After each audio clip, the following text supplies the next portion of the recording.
What's up, Buffalo Bill fans?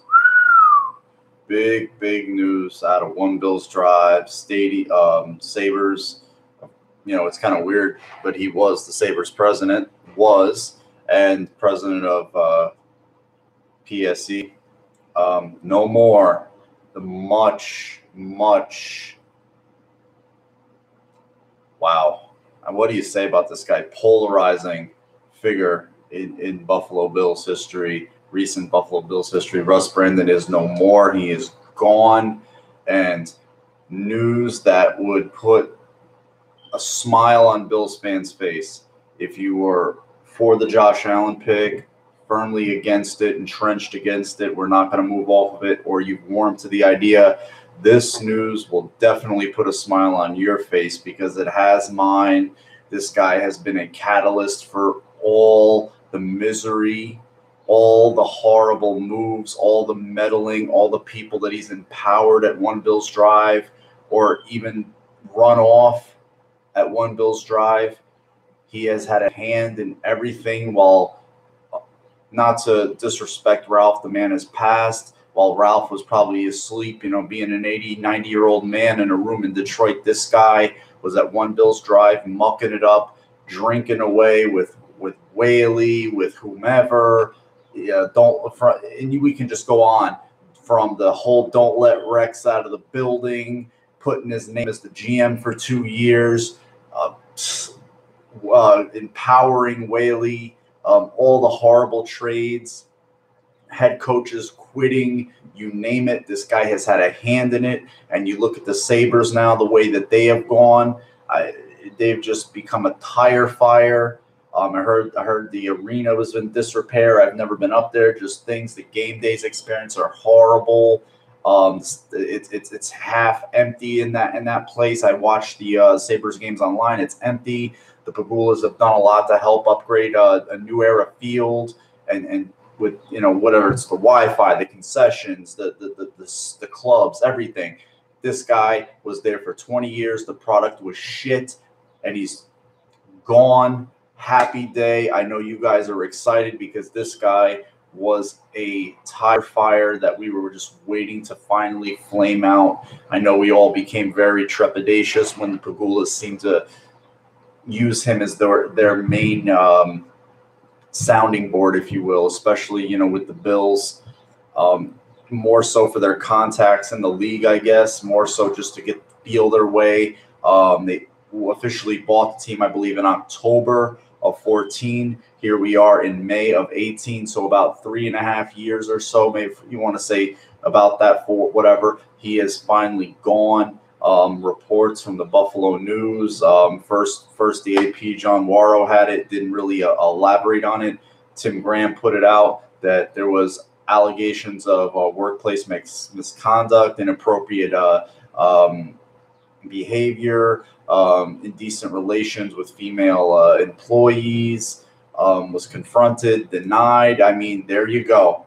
And that's the guy. And there's probably, if they're putting that out, there's a whole lot more that we don't know. And if that just goes to show, just encapsulates right there what, this is the guy that's been running the team that we love. He's had a hand in putting the garbage on the field, on the boat,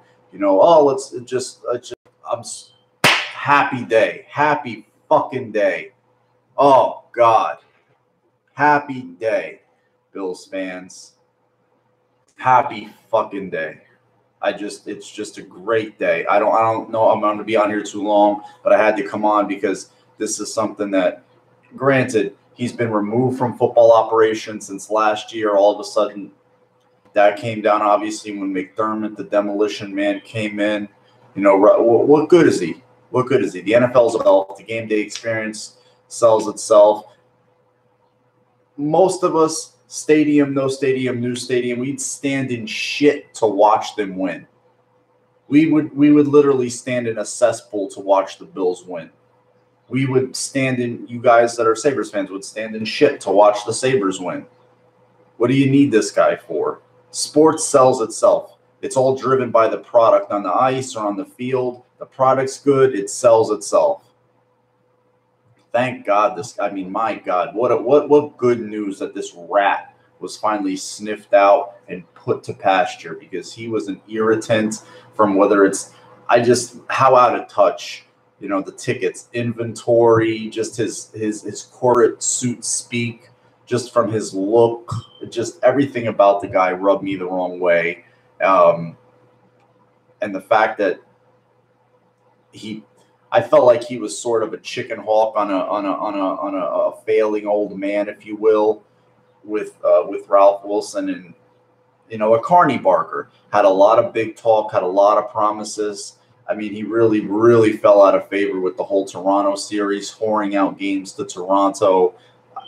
That really is what it was, almost like a shot across our bow. Like, hey, you guys aren't holding up your end. We gotta pimp out games to a neighboring city that's one of the biggest in North America, because you guys aren't. That really hurt, to lose a home game and then just to have that threat that they would move there. What a spit in the face. So happy he's gone. Happy he's gone. And thankfully, it didn't take them, 3 years seems like a long time, but in the sports world, it is and isn't. And he's out. So you guys are happy. Hell yeah. From Jamie, Matt, ODC, that I'm just happy, happy. I know you guys are elated that he is out of there. I don't know if you guys want to shoot the shit about football right now, but this is really, really good. Really, really good. Because he's been the reason we've been watching what we've been watching. I mean, my God, I looked at the numbers the other day, and as of right now, and she is a beautiful woman, Lurker. She is. I mean, I'm not going to disrespect the owner of the Buffalo Bills, but Terry's a lucky man. She's a pretty woman. But 13 guys are on the Bills roster right now that were on the opening 53 from 16. 13. And if I read you the names of those guys, they're probably not even on the roster next year. They're not even on the team. So think of that. So yeah, that guy has had a hand in it. He definitely has had a hand in it. 13 guys. That's why McDermott, every time they get up there, this is a long-term build. We're still building this thing. The cap situation. My God, when have the Bills ever had $100 million in cap room? I don't know. I've never heard of such a thing to the Bills. I know you guys haven't. Other Bills, a couple of Bills buddies I know, blowing up my phone right now. But you guys, again, happy, which is great. Hopefully, I'm just catching on with the Sabres a little bit, watching them more and more. They won the lottery. That's huge news for you guys who are long-suffering Sabres fans, and they're able to turn that around and get that Swedish kid in there. So, and the Bills, hopefully, this guy just totally not being around, just that toxicity, because that's not how you win. Shit travels down. It always did. And that's why we've been watching shit for over 20 plus years. It's just been, couldn't imagine. I saw John Waro tweeted, wow, a little over an hour ago, and didn't really elaborate. And I was like, oh, I just thought, I was like, maybe a player, something, nothing of this magnitude. But this, this is really good, really, really good. And to name some of those players, 13 guys. You got Jerry Hughes probably in this last year. McShady's probably in this last year. Kyle definitely last year. Lorenzo last year. Colton Schmidt, punters are interchangeable. Ryan Groy. Who else? Jordan Mills. Guys like that. John Miller. I don't think any of the receivers are. O'Leary. Shaq Lawson, just a handful of Ramon Umber. These are the guys that are left over. Those guys are probably gone. Those guys are probably gone after this year, man. So you're not going to have potentially any players, any players from just 2 years ago. Yeah, he has, Christopher. He has, and he's been, he's been fucking. He's been fucking us. That's who he's been fucking. And apparently the Pagulas felt fucked too, because their statement was very damning. His statement was very damning. They didn't even thank the guy. You know how when you remove a guy, like, oh, thank you for your services, this and that. We'd like to, thank Russ and appreciate his son. There was none of that in the statement. It was just like, he's leaving, peace. It was nothing. It was just a plain, flat, no types of, nothing. Just a resignation. I think it was an ultimatum. You either resign or we fire you. It's as simple as that. So I am totally happy he is gone, and I know you guys are happy too, because he has been a catalyst for a catalyst for a lot of the misery we've had to suffer in the last 20 years. And some of you guys are just a little over 20 years old that have never seen them win anything or do anything halfway decent until this year, where they were able to get into the playoffs. But and he has been a hand in all the embarrassment that we've endured, whether it's Rex, who was an embarrassment, Rex and Rob reunited, and Whaley gone rogue, and the Toronto series, and the everything. Once Donahoe was out of there, he really had a stranglehold on power, and it got worse. Couldn't give the GM a job away. Couldn't give head coaching jobs away. Had to hire guys like Teron and Gailey, because the league knew that they were a joke. And then he sits up there with Marone talking about all this other crap, all this, all that shit. And then Marone leaves because he saw what a shithole it was. Now all that stuff starts to make sense. What he said about how you had to be a saint to work to win there. You had to be a saint. It was impossible to win there because of the environment that was fostered for God knows how long. Couldn't make any changes. Couldn't even change the trainers. Couldn't even change the doctors. Couldn't do nothing. Guys were just embedded in there like ticks. Now, peace, motherfuckers. I'm sorry I'm cursing and then using a lot of nasty language, but I'm really, really happy about this. Really, really happy, because it just shows me that they're learning on the job, the Pagulas, because think about it, they're sports owners for what, 5 years now. They bought the Sabres, in 13 or 12, somewhere around there, I'm not sure. And now the Bills, they bought in little 2 years after. So it shows me they're learning on the job, and that we don't need this guy. This guy is not worth his salt. So thanks, guys. I just had to come on here really quick and talk about this. I really, really appreciate it. The guys who popped into the room. I don't want him starting, Lurker. I really don't. I want him learning. I want him on the bench just taking a breath. That's all I want. I want him and it doesn't matter. There's a precedent for guys who succeed in the league long term that they sit. Breeze sat for a year.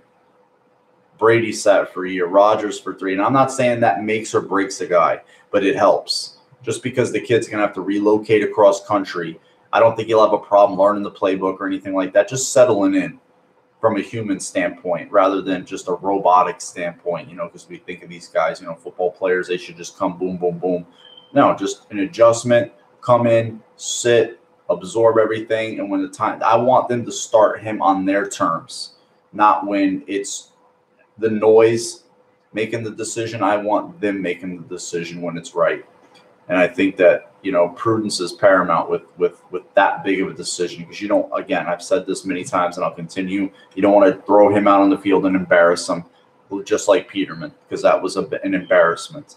So this is a really good thing. You know, they can focus on football. They can focus on the task at hand for us making this team, this organization better from the top down, because that's what it all starts, on the top down.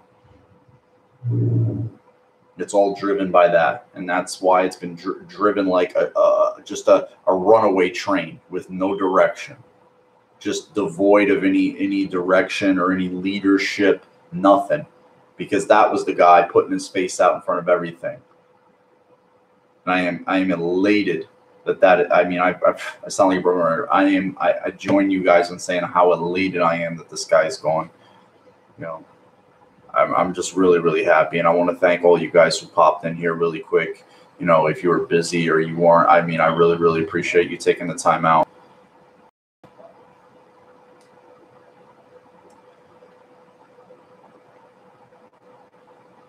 So it just really, really good news. So I've definitely had to let me know what you guys think, and, you know, comments, and I'll try to answer them. I really appreciate it.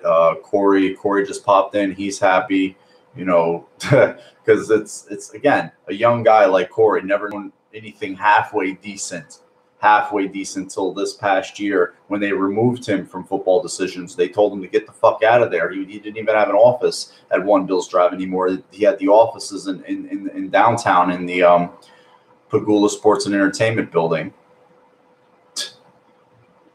So there you have it, guys.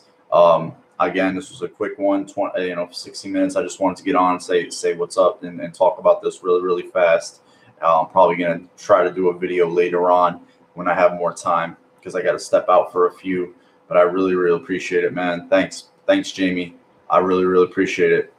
But this was huge, guys. I think this is huge. I think you guys who are Sabre fans are going to see better things. Bills fans, definitely better things. And it's just, I think the Pagulas in time, they've made a lot of the right moves. They've really made a lot of the right moves. And they're still young owners learning on the job, but they're still like, this is a big, this gives them a lot of love from Sabres and Bills fans. This really does make some people happy. I know I'm happy. I know you're happy. All right, guys. Peace. Have a great rest of your week. Enjoy the beautiful weather if you're having beautiful weather where you're at. And until next time.